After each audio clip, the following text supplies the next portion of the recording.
In this experiment, we revisit a recipe we tried before.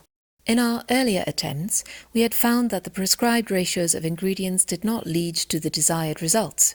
We were advised that rather than adjusting the ratios of copper, lead and zinc, we should use lead and zinc ores.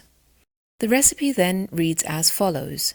Rasaprakāśasudhākara, chapter 11, verses 54 to 55. 7 parts lead ore are amalgamated with 1 part copper. Then, likewise, one should amalgamate 7 parts zinc ore with 1 part of this copper. The copper will take on a golden color without doubt.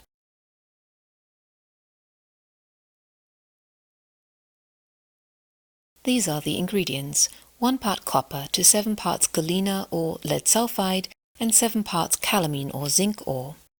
We derive the calamine from oxidizing zinc powder.